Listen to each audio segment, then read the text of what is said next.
Hey Lauren, it's me. Hi. So this is my microplane right here, and I'm not sure if you can see this or not. Hopefully my camera can focus. This is a basic microplane. It's a little sharp, it's a little dull. This is my travel one, and I've adopted it because my old one finally wore out. It was about 10 years old. So this is they're small enough teeth on here, and they're fairly sharp. Some of them come with a handle. This comes with a sheath, and I shove it in my kit. The safest way to use this microplane is to anchor it on something firm. I'm going to shave a nutmeg for you, so fresh, like if you're making your eggnog cake you just made. Keep it on a firm surface. If you need to, use a non-skid pad. Hold the tip down. See if my camera can focus. There we go. So just keep it in contact with the grater at all times, or just make passes, single passes like this. And you have a nice fine dust.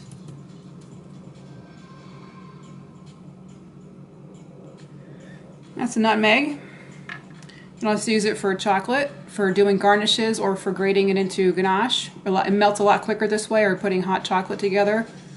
Same way. It does make a lot of static, however, when you do chocolate. I don't know why chocolate has a static charge to it, but it does. You just tap it down, and there are your chocolate shavings.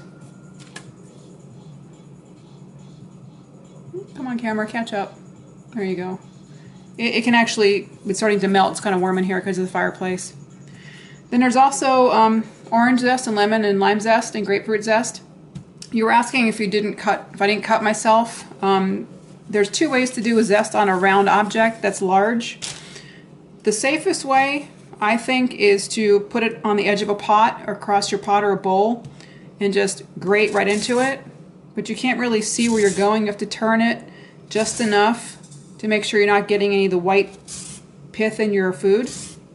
Another way to do it is to hold the fruit in one hand, keep your knuckles away. If you want to, you can actually chicken out and put it in a towel. But this way you can actually see where you're grating, and just draw it right across the top. And you can work your way right around the fruit and get all the little corners. You can see where you're going. You also catch it in here. This is a great way to actually keep it on the device and then flip it into a pot. And garlic, this is one of my favorite uses for this. I know you bought me those little garlic graters for making paste, but this actually makes a shred, so if I want to actually saute the garlic and not lose it where it gets all dry and sticky in the pan, because the garlic paste I use mainly for putting in liquids and sauces. If I'm sauteing vegetables, I'll use the grater for it. It'll actually, I'm not going to mix my garlic and chocolate here, but who cares. Take the clove and just run it right down. One direction, don't go back and forth because you'll mush it. The skin, as you can see, will still stay on the garlic. There's an outer skin like an onion skin on it. But what'll happen most of the time with this, you flip it over, and there's your ginger or your garlic right there. And ginger will do the same thing, but it's threadier, it's messier.